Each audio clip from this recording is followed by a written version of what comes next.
Welcome to my mommy's podcast. This podcast is sponsored by Just Thrive Health, and you've probably heard me mention this company before because their products are staples in my house. Their spore-based probiotics are the best I've tried, and my whole family uses them.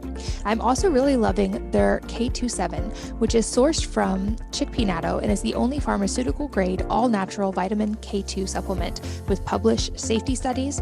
It also contains just enough zinc to allow the K2 to be absorbed and utilized efficiently. Think of K2 as the traffic cop of your body. When it comes to utilizing other things like vitamin D and calcium, vitamin K2 ensures that they're being managed correctly and traveling to the right places. Moreover, vitamin K27 can be found in literally every tissue in the body, making it a necessary and critical activator in many bodily health functions. This makes it helpful for heart health, bone and brain and nerve development, and overall healthy growth and development. In fact, my older kids have all started taking this daily because they notice how much better they feel, especially after workouts, and it seems to especially make a difference when they are in growth spurts. I also find their IgG products helpful for immune and gastrointestinal health, and truly haven't found any product of theirs that I don't notice a big difference from and absolutely love. You can check out all their products and see for yourself at justthrivehealth.com/wellnessmama, and the code wellnessmama15 will save you 15%. So that's justthrivehealth.com/wellnessmama and code wellnessmama15. This episode is brought to you by Element, spelled LMNT. Element contains a science-backed electrolyte ratio of 1,000 milligrams of sodium to 200 milligrams of potassium and 60 milligrams of magnesium without the junk, sugar, coloring, artificial ingredients, and fillers that are present in a lot of electrolytes. And this is why it's my go-to. See, it turns out a lot of us aren't getting enough salt, and Element is my personal solution to this. But athletes, any of us who sweat or use the sauna, people who follow a low-carb or paleo-type diet or a diet low in processed foods, and moms, especially during breastfeeding, have an increased need for these particular electrolytes, including salt. And when we have an electrolyte deficiency or an imbalance, this can cause things like headaches, cramps, fatigue, muscle weakness. As I said, removing processed food from the diet is a great step, but when we do, we often eliminate our major sodium source that often doesn't get replaced. Element was co-founded by my good friend Rob Wolf when he was looking to increase his athletic performance, and now it has thousands of avid fans, including Olympic athletes, pro athletes, special forces teams, and I would say people who outperform all of those, moms and families around the world. I drink Element almost every day to support my workouts and hydration levels and before and after sauna. My favorite flavor is definitely watermelon, but they have a lot of great flavors, everything from citrus to berry to orange, grapefruit, and now even chocolate and mint chocolate if you like getting creative with it. And as a member of the Wellness Mama community, Element has a special offer just for you. You can get a free Element sample pack. You only cover the cost of shipping. And you can get that at drinklmnt.com/wellnessmama. So drink Element, but spelled lmnt.com/wellnessmama. Hello, and welcome to the Wellness Mama podcast. I'm Katie from wellnessmama.com and wellness.com. That's wellness with an E on the end. And this episode is all about sleep. I'm here with my good friend, Mollie McGlocklin, who is the creator of Sleep is a Skill and the host of the Sleep is a Skill podcast. Her company is one that helps people optimize sleep through a unique blend of technology, accountability, and behavioral change. And this started for her after navigating really intense insomnia while traveling. And so she created what she couldn't find, which is a place to learn the skill set of sleep and to have lifelong better sleep. And we get into that today. We talk about chronobiology, circadian rhythm, practical strategies. She talks about levers you can pull with light, temperature, food, etc. to improve your sleep, what Ampheradian rhythm is and how this applies to women especially, the most important things you can do during the day to improve your sleep, and much, much more. Mollie is a wealth of knowledge, and I cannot wait to share her with you, so let's jump in. Mollie, welcome to the podcast. Thanks so much for being here. Oh, Katie, thank you so much for having me. I cannot tell you how excited I am to have this conversation, and just grateful over the course of the last few months to get to know you more. And I'm just so admire what you've created and built. And so I'm just grateful to be able to share more about sleep today. I am glad to have you here because that is such an important topic. And we got to be roommates at a conference recently, and I got to know you even better. And was so happy to get to share you with the audience today. And I know that your story, like many of us who get into part of the health world, there's often a personal reason why. And you had a very personal reason why sleep became your passion, and you now help thousands of people with their sleep. So if you don't mind, let's start there and tell us how sleep became such a focus for you. Absolutely. Yeah. And I do think this provides some context for anyone listening, because how I got into this was really to solve my own problem. And as you so eloquently pointed out, many of us experience that when we get so immersed in a topic because we want to create the solution for ourselves. So what mine looked like was really a kind of 3-part series where for much of my life, I had a lot of labels in the realm of my sleep. I'm a short sleeper. I'm a night owl. It's in my genes. I'm a bad sleeper, just how it is. A lot of these fixed ways of being and thinking that then I need to just survive this. This is how it is. Maybe pull yourself up by your bootstraps, get through it. You sleep when you're dead, all of those kind of isms and ways of approaching, but really from a place that there's nothing that I can necessarily do to make a real lasting difference in this area. So why bother? So that was how it was for me for many years, even when I was younger. And then as the years went on, as a serial entrepreneur in Manhattan, burning the candle at both ends, I started getting more exaggerated with my habits. And what that ended up looking like was starting to go to bed later and later, waking up later and later, being justified and righteous about it, where I say, oh, well, who cares? I make my own hours, not a big deal. I'm more creative at night. I'm just going to foster this, lead into that, all of that. I did not start to notice some of these through lines that in hindsight certainly played a role in what was happening with my sleep. And some of those looked like getting the beginnings of an ulcer, getting shingles in my 20s, getting more and more anxious as time went on. And with that, really missing some of these cues that something wasn't working in the way I was managing my life. So it was not until I went through my own period of insomnia while traveling internationally that everything changed. And what that really looked like was my fiance and I were wanting to do kind of this Tim Ferriss digital nomad thing, take a one-way ticket, bring our businesses on the road before they were ready, massive stress. And really the way that all kind of coalesced was just, I could not sleep, and it was days and days and days. And I'm able to, be laughing and carefree about it now. But at the time it was so scary. It was such a rock bottom moment. And I come from a family with a background with a lot of mental health issues. And so for me, it really felt like, oh, okay, here we go. This is it. I'm going down a quest. I'm losing my mind, and I'm going to have to be on, sleeping pills and a cocktail of things in order to just really bring back even just generalized homeostasis. It's never going to be the same. That was the internal dialogue. And so at one of my lowest moments, I went to the doctors in Croatia and left with their version of Ambien and realized, okay, if I'm going to really make a difference with this, I have to take this on in a really serious and serious way, and really went down the rabbit hole. What I discovered completely changed my life. Understanding this realm of chronobiology, really the science of time, and how the constructs in our environment and our behaviors affect our biology.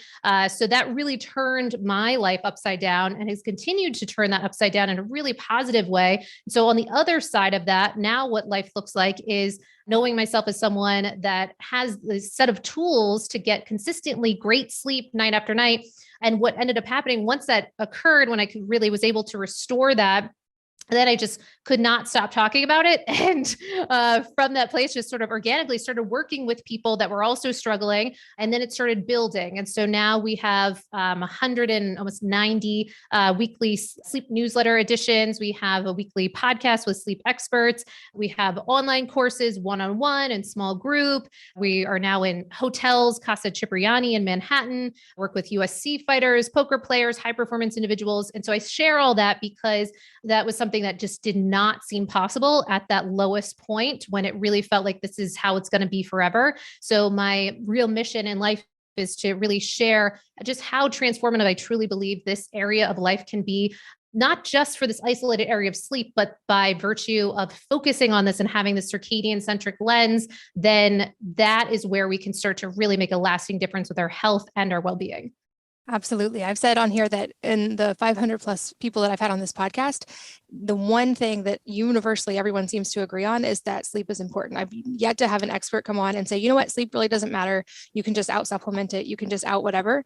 And I often recommend, one of my favorite tips is, as soon as possible in the morning, get outside and get natural light as soon as possible after the sun rises.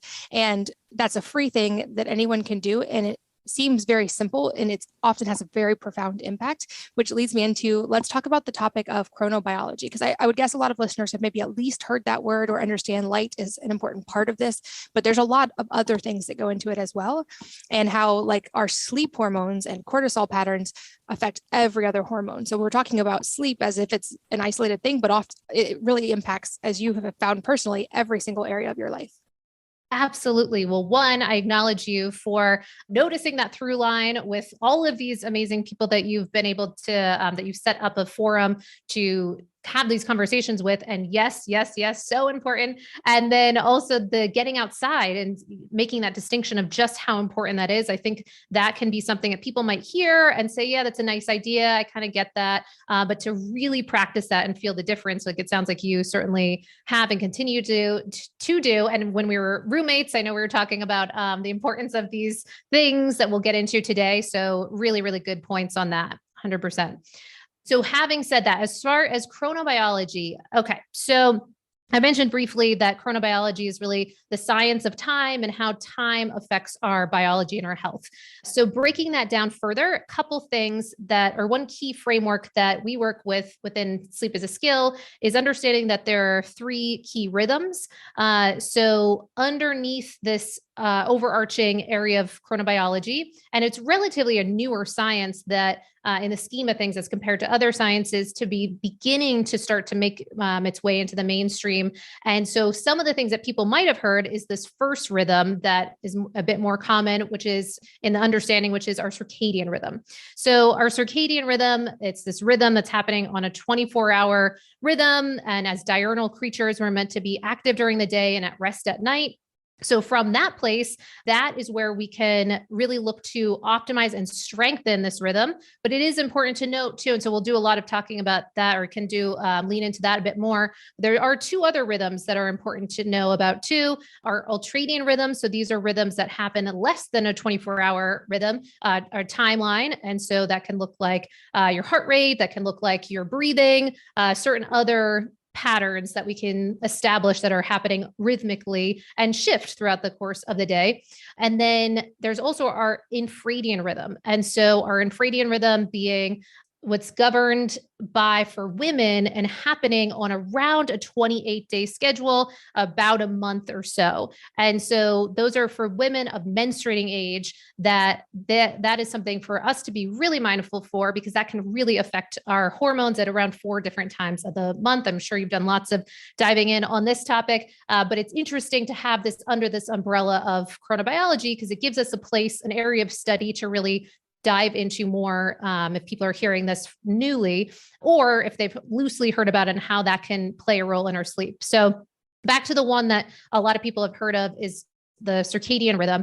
So what we do a lot of work with here is entrainment, how to entrain our surroundings and our behaviors to have a result on these rhythms in our biology, so that they're happening continuously, so that and countably, so that we don't have to think about it. So an example of that with our circadian rhythm is like the friend that you go out and everyone's out later, it's a wedding or whatever happens, and then the next morning they're the ones that still get up at around the same time the very next morning, despite what happened the night before. We're looking to become that friend, essentially. Now, what I can say about entrainment is that you can entrain in ways that are off kilter, and many of us are actually actively doing that in our modern society right now. So what that can look like is entraining by having light at the wrong time, say watching Netflix late, or the temperature in your environment is high at the wrong times. Some of the foods that you might be eating. And, so we'll get into all of these different things, but so you might be entraining yourself to be on the weak side of the spectrum of the strength and the robustness of your circadian rhythm, or the strong side. So we want to move everything over to that strong side. And that does technically include those other rhythms that we spoke to too. So from that place, what I want to definitely begin to underscore is that there are a couple that are most important. So the first one you touched on so beautifully, which is light timing. So light timing is going to be your biggest Zeitgeber, which is known as your time giver for the entrainment of all of these rhythms. So if you get nothing else out of what I'm saying, please let it be this, that light is the most crucial thing that you can learn to lean into. We call this company Sleep is a Skill for a reason, because it does actually behoove us to learn more about some of these things that so massively impact our biology. And for so long, these were automatically happening. And these were automatically happening because of our ways of setting up our life. So what I mean by that is that I often reference a study that came out of the EPA in 2001, where it showed that the average American was spending about 93% of their time inside. That was both indoors and in an automobile. And the reason I mentioned that in reference to all of this is that the average person, this is back in 2001, by the way, before a pandemic, before, smartphones, before, Netflix and all the things. So with that, only 7% of their entire life on average was spent outdoors. The reason that that is so important to this conversation is that this is part of what's become broken with this entrainment process. Because previous to that, we would have been outside in this realm of nature. We would have had all these cues that we'll speak to that would automatically be happening. So we wouldn't have to think of it. Because we've now gone inward, gone inside, become these indoor kind of zoo animals, then we are divorced from some of these rhythm and cues. So now we have to artificially create those. And so we can talk about what that would look like. Yeah, that study, I remember you talking about that at the event we were at, and it makes sense based on how much we're all inside, but it still shocked me that it's 93% of our time and probably higher now. And I feel like in contrast to that, I don't remember the year of it, but there was a camping study that looked at people being in nature for a very short amount of time and how quickly light was able to undo these problems too, when we actually retrain to nature. Yes. Oh, I'm so glad you mentioned that. See, this is your kindred spirits, because that study I really, really think is so important. That's at a University of Colorado. And what happened with that study was taking individuals that had kind of self-identified as being night owls or going to bed skewing later of their time of sleep onset.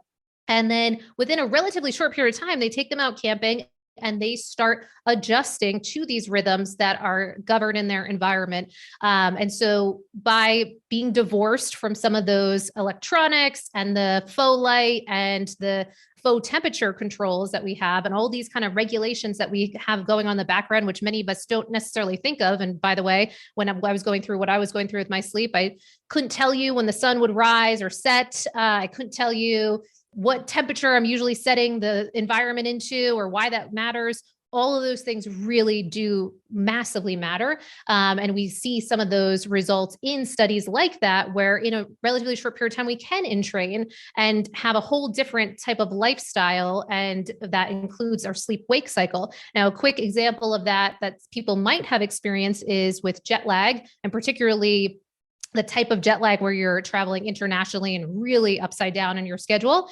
And with that, while it can feel very weird and off for the first few days, and as things keep going, you're often surprised at how many things can just feel very confusing. And then over time, within a relatively short period of time, you start to entrain to whatever the Hong Kong time zone, and you had been in New York. And that's a really magical thing, that we're able to be dynamic creatures and adjust to those environments. But the same way we're able to do that, we have to also get responsible and get aware of how often we're doing some version of that. So one term is known as social jet lag. So you don't get on a plane, you don't go anywhere, but you're experiencing the effects of jet lag while you're just staying at home, because by virtue of having these confusing cues that we can get into. Yeah, let's talk about maybe some of those like most effective levers that we can pull for sleep. So obviously light being a big one, but if we were going to 80-20 it, like what would be the big ones? And then beyond there, what are other things we can do? Great. Okay.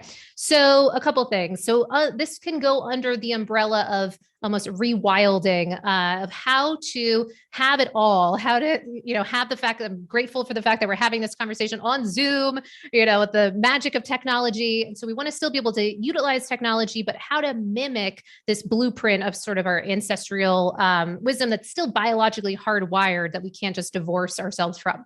So what does this look like? So the top most important I mentioned was light. So you're going to want to really become a connoisseur of light and have your very first activity be exactly what Katie called out, which is to get yourself outside and not from just behind a window. There are studies where it takes anywhere from 50 to 100 times longer to reset your master clock, which is your suprachiasmatic nucleus in your brain. It takes that much longer in certain studies for behind a window. That's still valuable. Windows and light source are still certainly valuable. There's also studies showing in hospitals where people are able to be released faster by virtue of just having access to a window, but it's still not going to make the major difference, particularly if you are really struggling with your sleep. So getting yourself outside physically, get yourself connected to where you are on the globe. There's apps like DMinder and different ones that will geotag you where you are and give you some insights onto the strength of the sun in relative to you and what time of the year that you are doing this. So get yourself educated on this topic and ensure that if you're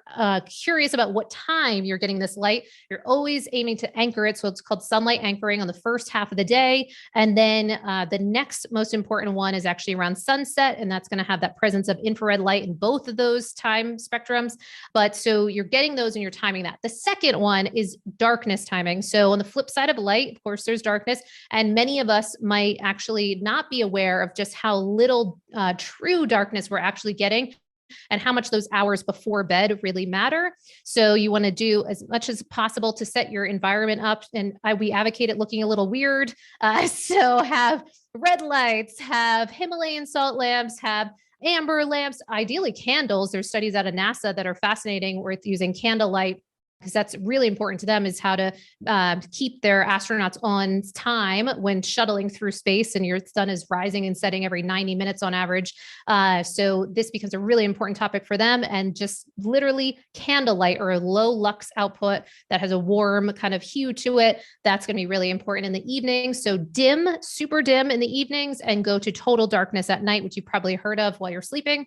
Now, aside from the light and dark, the next one is temperature. So temperature is one you can look to the ambient temperature that you have in your space. And you can use this as another cue for yourself, where you're getting yourself at a warmer temperature throughout the course of the day, because it's not static, it's dynamic. And you want it to be rising throughout the course of the day by virtue of the things that you're doing. You have a lot to say over all of these things. So getting yourself outside, getting yourself moving, even taking on cognitively demanding tasks can heat up certain brain matter. There's things around certainly the meal timing that you're going to have is going to heat your body temperature up, but it's certainly just even looking at the ambient temperature, have it warmer when you wake up. And then when you're going to bed, you're beginning to have that wind down process in the evening, you're turning down the ambient temperature, ideally, if you have that type of control. And then there are also products on the market too to help with the ambient cooling temperature and even in your bed. So ensuring you have a bed that's going to not then trap that heat inside there. And then different cooling mattress products and that sort of thing. And then nestled underneath temperature, some of those things that I mentioned. So meal timing is a huge one. I see this a lot. Every client we're working with is wearing different sleep trackers. And so we'll see so often that late night eating, and that doesn't just mean like right before bed you're eating. We're talking even 2 hours, sometimes 3 hours, depending on the sensitivity of the person and what their schedules are around meal timing. We have seen really fascinating changes when people even experiment. And of course, this is bio-individual, consult whoever you need to consult on this topic. But we've seen really incredible things where people even test with 4 to 5 hours before bed, that's when they're stopping their last bite. And if people want to learn more about this, Circadian Code is a great book where you can delve into this topic more and just how much of a huge difference this makes. But from a common sense perspective, that you can imagine that if you are eating and the assumption is that you're getting energy from this food, there makes sense that the body would imagine that we're still needing to do things if we are eating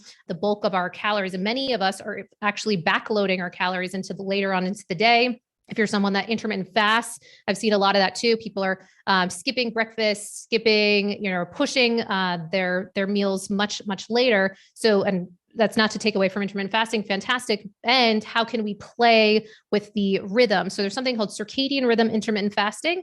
And that is one where you're aiming to eat within sunrise and sunset. And that can be a more gentle fast to begin with. If someone's, fasting curious. And then a more extreme side of that would be early time restricted feeding. And that is basically the inverse of what a lot of people are doing with skipping breakfast, where instead you're actually more skipping your dinner in a lot of ways, or moving that into the early afternoon. So those things can all affect that temperature element of things. So when you shift over to fasting in the evening, that allows the body to really down regulate the body temperature and move into that night mode that we're looking to facilitate. And then we can get into some of the other ones, which more involve movement timing, thought timing, drug timing, and so on. Yeah, I love that you brought up the food one, because I think intermittent fasting has gotten so popular, and there's really cool data on time restricted feeding. And I recently had Sachin Panda on here, and he talked about this as well. And he said, actually, it's not popular because it's not socially fun to do, but the optimal thing to do would be to wake up and don't eat for maybe like the first just 60 minutes to let your cortisol patterns, don't have coffee during that time. That's when you get sunlight, hydrate, then do like coffee and breakfast, and consume protein, consume a lot of micronutrients at breakfast, and lunch being your biggest meals. And then he said, ideally, you would have your last meal like 3 or 4 in the afternoon, because he's like, we think we start fasting when we stop eating, but really we don't, our body is not fasting for at least 4 or 5 hours after that. And so if you're not in that fasted state when you go to sleep, your body's still allocating resources to digestion that could be used for repair, for flushing the amyloid plaques in the brain. Again, that's not super fun, because family dinner is a very valid thing and it's awesome. But I've been experimenting with that recently. And it is interesting also how it seems like digestion improves pretty rapidly when you stop eating before bed. People find they get leaner more easily. Like your body can release body fat more easily when your liver's getting a break before sleep time. So it's not an easy one with the way our society is set up, but it seems like it's worth at least a try, especially if you're experiencing any of these issues. Like when you work with clients, do they see a pretty big difference when they can shift their food and their light to these patterns like pretty quickly? Yes. Okay. So one, you just did such a good synopsis of Dr. Sachin Panda's work at the Salk Institute. Fascinating. I highly recommend people look into this, because I think this is a very underestimated piece, because what we see is that when people do explore this, and again, do what works for you, and you don't want to just jump into these things, it does take your body kind of a metabolic shift to start moving things a bit earlier. But from that place, if you start to do this, some of the things that I'll see, we tend to see a lowering of heart rate in the evening. So this is out of nocturnal sleep data. So what we're seeing out of that data is a tendency to lower their heart rate, lowering of respiratory rate, often lowering of body temperature, and we'll often see improvements in heart rate variability, or HRV. So those are some of the measurable ones. And then for people that are looking at the sleep staging on their wearables, now I do always make the call out that of all the information on these wearables, the sleep stage classifications are the best. So hopefully, don't lose your mind on those breakdowns, and especially don't cross compare, because they're going to be so different from Whoop to Aura to BioStrap to all the things. But we do tend to see improvements in deep sleep, which I know many people are often looking to improve upon.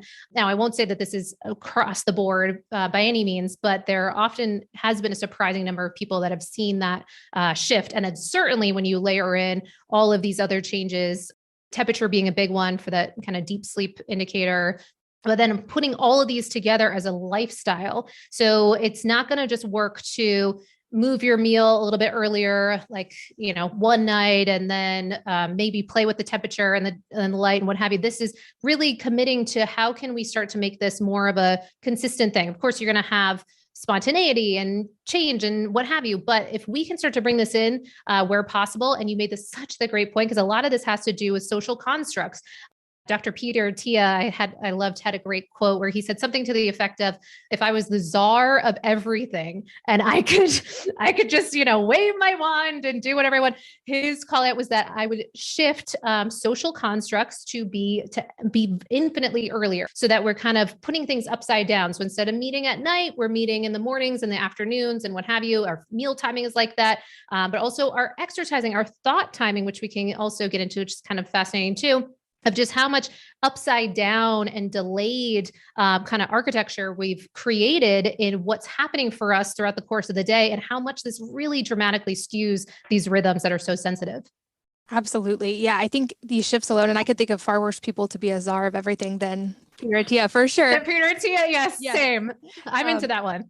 Let's talk a little bit more about Ampheradian rhythm, because you hinted at that women especially can use this to our advantage and to at least be aware of it to improve our sleep. So give us a little more detail on what does that look like at the different points in our cycle? Okay, great. Yes, good question.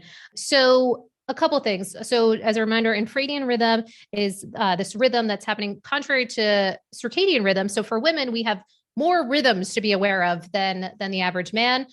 So while they're concerned about, for men, concerned about circadian rhythms and ultradian rhythms, for us, it is those, and it is our infradian rhythm. So this is all during the time when you're of menstruating age. And so with that, here's what it breaks down to is that if you have this rhythm that's happening about a month every month during this period of your life, what gets broken down are these different periods of hormonal shifts. And we've had different people, and I'm sure you've really delved into this topic quite a bit. Some people call it different things, cycle syncing, biorhythms, different ways of sort of mentally constructing this. But a couple ways to just make it really basic is that you can even think of it as two parts of your month, where the first half, that's about your first two parts of your cycle. So that looks like your menstruation and your follicular, that you're tending to have more of a period of, in measurable terms, higher HRV is one thing that we tend to see during this period. So heart rate variability, which tends to reflect how recovered you are moment to moment to moment. And so from that place, that can be a time when you might want to front load more of the things that might be stressors to your body, because you seem, from what we've been able to discover, seem to be more resilient during that period based on a whole slew of hormones and a much longer conversation. But on that first half, that's where you might be able to experiment with more of those extended fast or intermittent fasting, depending on what works for you, or maybe lower carb or what have you. That could be a time to explore that. That could also be a time to have movement, the type of movement that might be more of a stressor. So high intensity, you might do some whatever CrossFit or whatever it is that might work for you, putting that into that front half. Now, the second half, so that's shifting from ovulation to luteal, that's where we tend to see lower HRV readouts, higher heart rate, and then certainly body temperature tends to go up during this period during luteal. So from that place, that's where we want to prioritize more of the self-care, because from the sleep perspective, that's where we tend to see people having more difficulty either falling asleep or staying asleep. This is so huge for us to be taught and to learn and to explore with ourselves, because when we have this construct to be aware of, we're no longer sort of mystified at this consistent period. Oh, why am I not sleeping? Why is this happening? And what we can do about it. So from that place, this is actually, there's interesting conversation, different studies coming out around breath work during that time being even more important to lean into, because we seem to change the breathing style during that period of the second half of our cycle. So that can be a period where you might want to prioritize more of that. You might want to have lighter, yoga, a kind of a light sort of style to how you're taking on this movement or other stressors. This wouldn't necessarily be maybe the best time to do, kind of intense sauna or intense, if we're getting into kind of the biohacking space, cold plunge and all of those sort of things, we might want to regulate those into that front half. Now, if you really want to go in deeper to this, of course, Katie is going to have tons of amazing resources and really go more nuanced on the different types of hormones that are at play for this, and then what can happen when these get thrown off, and then how to restore that. But part of the virtue of this is, even from that place, if you have that overarching framework, you can begin to, instead of making yourself wrong, I used to do this myself and have a bit more of that kind of circadian centric thinking that was, from a male perspective, they work beautifully to have a daily consistent schedule that stays the same every single day. And I would make myself wrong if I deviated from that. But it actually is a way for us to kind of biohack our biology, to live in alignment with these things, be informed by these, not be surprised. And then there might be different supplements you might lean into at different parts of those cycles and different behaviors and activities, but those are going to drastically impact your sleep results. Yeah, I've learned this the hard way myself as well, especially with really heavy lifting. I've been enjoying getting a lot stronger and doing heavy lifts. And I've learned to try my max lifts when I'm going to increase weight during the first half of my cycle, because right before my period is not the time that my body wants to do that. And I get a lot farther when I'm working with it. There's also been, I know you and I have talked about this, a lot of recent information about neurodegenerative disease and sleep. And it makes sense, of course, that there would be a connection here. I know I've read about how the body flushes that cerebral spinal fluid and can help break down the amyloid plaques in the brain during deep sleep, which you've talked about how important deep sleep is. But what is the data saying right now about the link between sleep quality and some of these neurodegenerative problems we're seeing arise? Yes. Okay. So such good points. And I also appreciate you sharing about your own kind of hormonal journey and awareness, because this is something that I hope when this conversation sparks more interest, or if you've already been exploring that, to really dive deeper on that topic. And as far as this from a long-term perspective, and even there's short-term ramifications of the cognitive functions when sleep is impaired. And so what that's looking like on the positive side of things is that one of the big reasons that sleep has become, has gotten out more in the mainstream, and you're seeing an uptick in more studies and conversations and more kind of mainstream data, is for a few reasons. One, certainly because so many people are just purely struggling, and we're at all-time highs. Two, wearables, and suddenly it's become more gamified. But three, another big reason is because of some of these really impressive studies where there seems to be more of this correlation between sleep deprivation and consistent chronic sleep deprivation and rates of some of these neurodegenerative diseases, Parkinson's, Alzheimer's, dementia. And so from that place, this is suddenly giving people an access point that might have, maybe it runs in their family, or they've just wanted to be aware of what can they possibly do. This gives us things to do decades in advance. But then even also in the short term, because there's going to be short-term effects of even acute periods of sleep deprivation. So what this looks like is the more recent discovery is something known as glymphatic drainage versus lymphatic. So lymphatic with an L, glymphatic with a G. And so glymphatic is this process of fluid that's really being flushed through the brain each night, particularly during deep sleep. And during that period, what's happening is your brain is really shrinking in size. And so that allows for this fluid to flush out all the daily accumulation of kind of toxic waste to the body, to the cellular element of things. So this waste product is getting flushed out. So when we've set ourselves up powerfully and we're doing all the things we've talked about doing, then you're really setting the environment for the body to focus on that really important piece each night on the first half of the night, because that's when deep sleep, highest ratio tends to happen is the first half. So protecting that first half becomes really important to facilitate ample amounts of lymphatic drainage. When we are not facilitating that consistently, what we seem to have happen is this buildup of that amyloid beta plaque. And that, if you look at it side by side of a brain that's kind of gone under chronic sleep deprivation for extended periods of time, and Alzheimer's brain, for example, put them side by side, there seems to be a lot of correlations and similarities between that buildup of that plaque. So that's where suddenly people are starting to say, okay, this could be an access point for us to be able to have a say of what future we live into.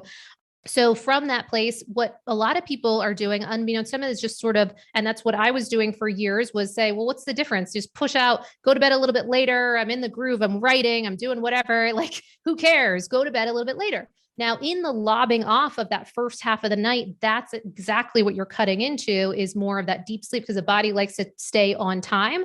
And the other flip side of that, and it's a whole other conversation, is if you're lobbing off the morning, say you want to get up early to go work out or what have you, during that period, that's when we tend to get a higher ratio of REM. And I know deep sleep gets a lot of press, but REM is wildly important. I'm very passionate about the mental health side of things. And REM, you can almost think of it as your built-in internal therapist. And if we're not really carving out enough of that early morning time too, that can bring about more difficulties with emotional regulation, anxiety levels, a number of things, and memory and other things that can really go if we're not facilitating that. But certainly on the first half of that lymphatic drainage has gotten a lot of press, because there's really impressive studies that seem to really paint it in a light where it looks like there's not a lot of question that is something that is at least connected, and we're figuring out just how much that is connected.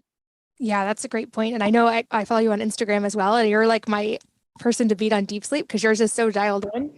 And it's, but to get between 3 to 4 hours of deep sleep a night is impressive, but it requires, to your point, like the majority of that seems to happen between 10 and 2. And when I look at my Oura ring in the morning, almost all deep sleep happens in that window. And then the REM tends to happen, like you said, early morning. And so it's like not an either or, you need both of them. But I have found like for deep sleep, for sure, if I can get in bed before 10, deep sleep is amazing and HRV is amazing.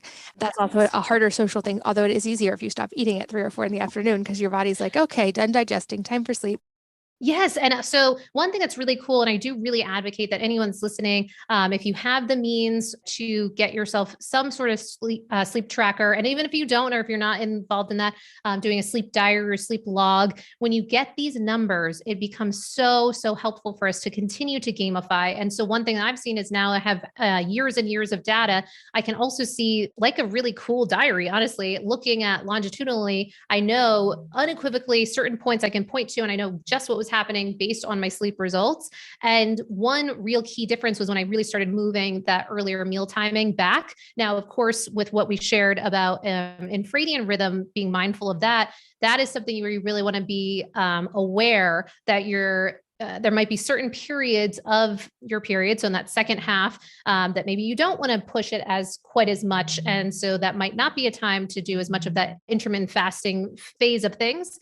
But I've seen such a difference for myself as far as even the deep sleep numbers. And that was one of the big changes that had been made during that period. And now I really become addicted to that feeling of being able to wake up the next day with such great sleep. And I know when people, the social construct piece, if you have to go out with someone and they have that later schedule, oh my God, we go to a lot of conferences and what have you, and the dinners are always so late. And I really have to adjust with that for a while. It takes a little bit of time because when we think about this Zeitgeber distinction, it's really like, it stands for, the takeaway is time giver. All of these time givers play such a dramatic role in our sleep results. And it's not just about your sleep results for last night don't just come about from what you did the day before. They're also layered in with days and days before that. And in alignment with that, it's also really important for us to be aware of. I really want us to shift the paradigm to versus just thinking about the evenings as what to do to improve our sleep. It's not all, it's a portion, but it's a big shift, a paradigm shift to start thinking about your days and how you're living your days and how they get mirrored in your nights. So how you are in the day, if you're, breathing shallow and short and you're anxious and you're stressed and you wouldn't have to think that would not show up in your sleep results is really just a divorcing of what we know of our kind of overall holistic biology. And another specific question that I heard from quite a few people that I would guess you have some tips on is women who are in that perimenopause or menopausal age who then see differences in their sleep or especially seem to wake up in the middle of the night or have trouble either falling asleep or more especially getting back to sleep when they wake up. Oh, yes, that's such a huge one. So wake ups now, I will say across the board for anyone listening, no matter the gender or age, there are a ton of reasons for wake ups. I actually had a client that called it forensic sleep or some version of this, and really the takeaway with that is that it does take some digging to find out what might be at the source for you with your particular type of, in this case, wake up. So I can kind of rattle off a few of these, and often these will apply to women of perimenopause and menopausal age, and even sometimes postmenopause. But there might be a few more certainly keys to this as far as hormonal shifts that might be at play. But often these can then send things even more awry. So the first one I would say that often can really affect women, and we see this other change that I did not mention in our Ampheradian rhythm, which is also our glucose levels. So we tend to see a higher kind of resting glucose state in that second half of our cycle versus the first half. And so during that period, if we are also then leaning into some of those cravings because we're having that higher resting glucose, we're looking for our highest, yield item that can get us the most energy return, which often on the short end might be the things that maybe don't benefit us as much. So it might be the sugary, the processed, the what have you. And if we're doing that, then we're creating that instability in glucose.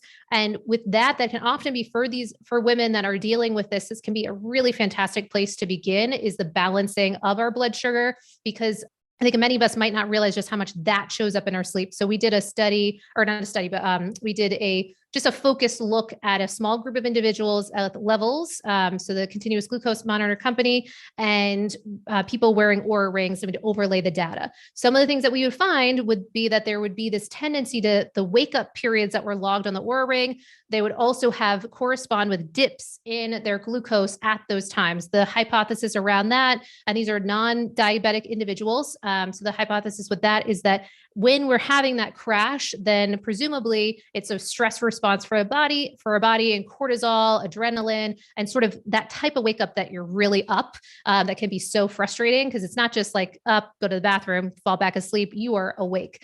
And so that stress response then tends to be very frustrating because what we're creating there is a snowball effect that tends to happen because now you didn't get sufficient sleep the night before. Now, even just with a night or two of insufficient sleep, we tend to also have a higher resting glucose state. And so from that place, now you're kind of having this uphill battle because now you're more unstable during the day. And then that carries on to the night. And if we don't interrupt this pattern, that can get really pronounced, especially when our hormones are shifting or have difficulty flushing estrogen. And, maybe there's irregularities around progesterone, all of these things. This can be a fantastic place to begin. So we're big advocates that sleep is a skill of technology. So if you do have the means, testing out things like continuous glucose monitors, even just for a short term to get a kind of a gauge of where things are at both parts of your cycle as well, then that can be really, really eye-opening. So that would be one basic place to begin. But then I can also share that there are a ton more. There's something called chronopharmacology, which is really the timing of our drugs. And so I think it can be underestimated just how much a glass of alcohol can show up in your results, how much some THC can show up in your results. And then things like coffee, all these really common type of quote unquote drugs. But then we also have prescription drugs. We have our supplements that are really truly our drugs. And then, so from that, really doing an audit of seeing what are some of these things that we're taking in that have these drug-like effects and how are they affecting these wake-ups. And that's just a couple of those top-down ones. Awesome. And I know there's like a million more directions we could go related to sleep, and hopefully we can do a round 2 and a round 3 one day. Oh, I'd love that. Awesome. Well, for people who want a jumping in point today, I know you have so many resources that you've created over the years. Where do you recommend people find you and start learning more? Oh, absolutely. So at sleepisaskill.com, we aim to provide as many sort of practical and free takeaways as humanly possible. So on there, you can take a sleep assessment and then get auto-triggered a response back with some resources that tailor to what you're dealing with your sleep.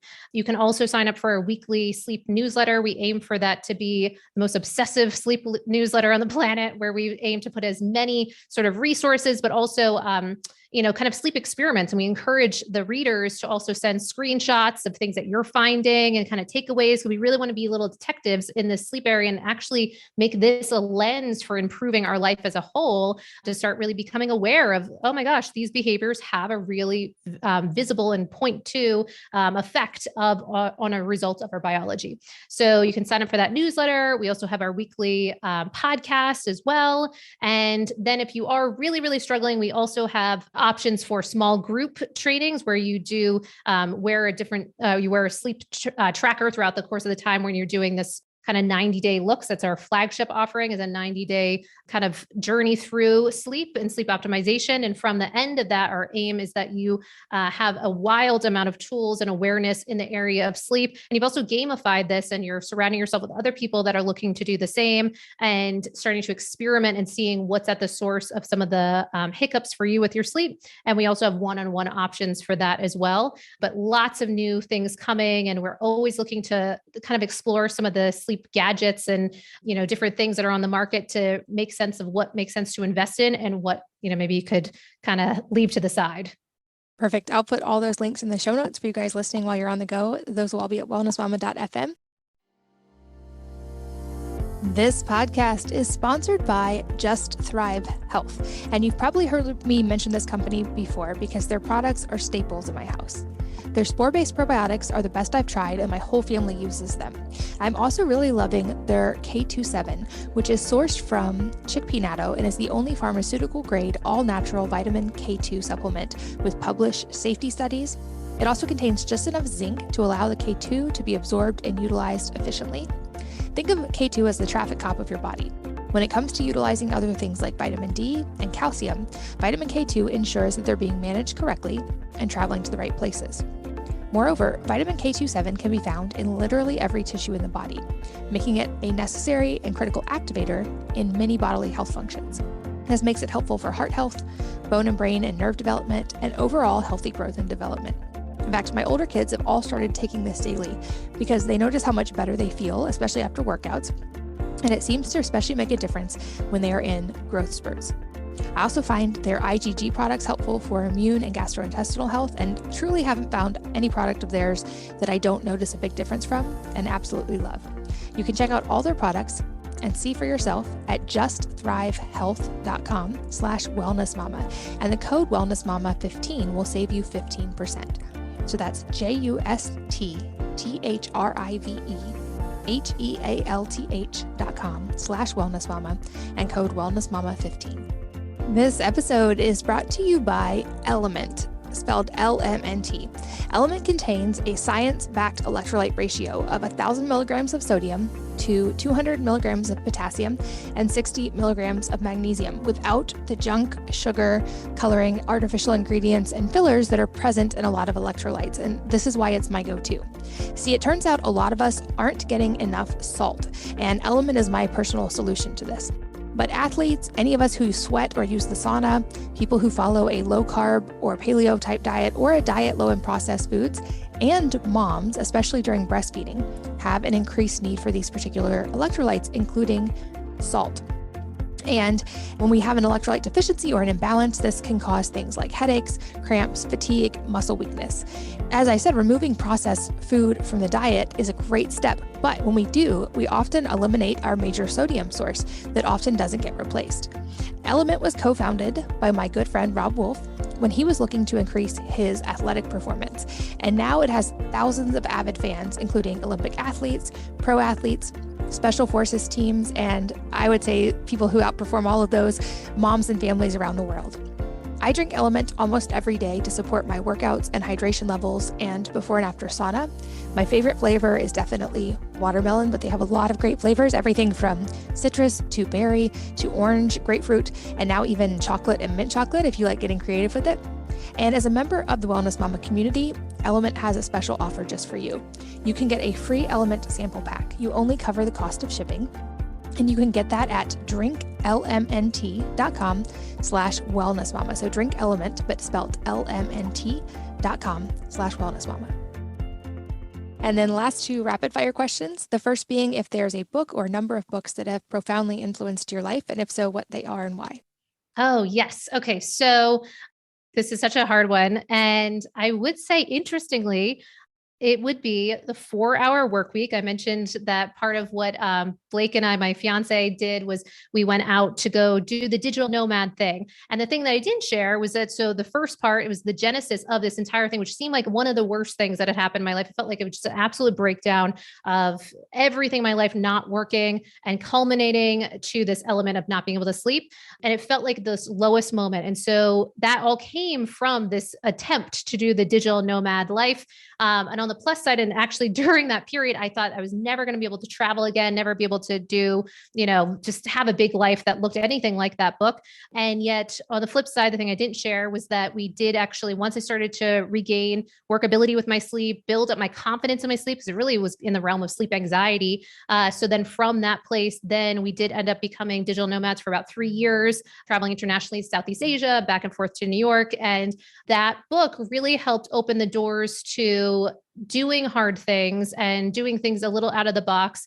And even when you fall and stumble, to how to get back up and keep going. So that was a really big one for me. That one had a big impact on me as well. I haven't done the digital nomad much. We've taken the kids a few places, but not a lot yet. Yet. Any parting advice for the audience today could be related to sleep or entirely unrelated? Oh, good question.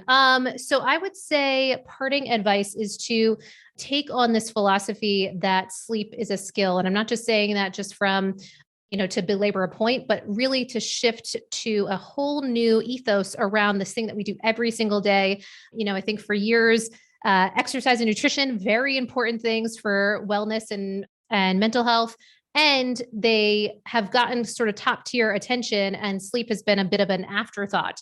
And I think for us to start to rise sleep to that, certainly the level of those two, and understand the interconnectedness of this, but even to put it on the foundation of the pyramid of well-being, I think is a tremendous place to stand. And from that place, the fact that we can start to consider this as a skill, because truly everything that we're doing in the realm of wellness, I'm never stopping my fascination with sleep. It just has gotten more pronounced in an exciting way of, oh my gosh, I didn't realize that this one thing that I was eating was affecting my sleep results at night. I didn't realize that thinking about whatever stressful thing at night was going to show up tangibly and objectively in truly measurable data, which is really a fascinating place for us to stand. And I think so from that place, if we wipe the canvas and it's just a blank sheet as far as what we know about sleep, if we start from the beginning, then I think it's liable to be absolutely fascinating and life-changing, and to really act as this Trojan horse by which all of these other areas of wellness get handled. Because if you really, spoiler, if you want to get absolutely fantastic measurable sleep, you have to do all of these other things that certainly Katie has devoted her life to sharing about, because they'll show up in your results, day in and day out. It's never really done. It's an opportunity to continually improve upon a skill set to levels of continued mastery. And more to explore for us in future episodes. I'm very excited to have you back, but thank you for your time today. I know that you do lots of work with lots of people, and I'm grateful that you took the time to share today. Oh, well, I'm so grateful for you. I'm so grateful for you. Having just years of really getting out this information that makes such a difference for people, and for absolutely living your brand. I loved, you did a story the other day where you showed just the transformation for yourself and your own health and well-being. And I think that is absolutely so inspiring to me and the masses. So we can't even quantify the difference that you've made in the world. So thank you so much for what you do. And thank you for just allowing the opportunity for others to, join your forum that you've created. Well, thank you. And thanks as always to all of you for listening, for sharing your most valuable resources, your time, your energy, and your attention with us today. We're both so grateful that you did. And I hope that you will join me again on the next episode of the Wellness Mama podcast. If you're enjoying these interviews, would you please take 2 minutes to leave a rating or review on iTunes for me? Doing this helps more people to find the podcast, which means even more moms and families can benefit from the information. I really appreciate your time, and thanks as always for listening.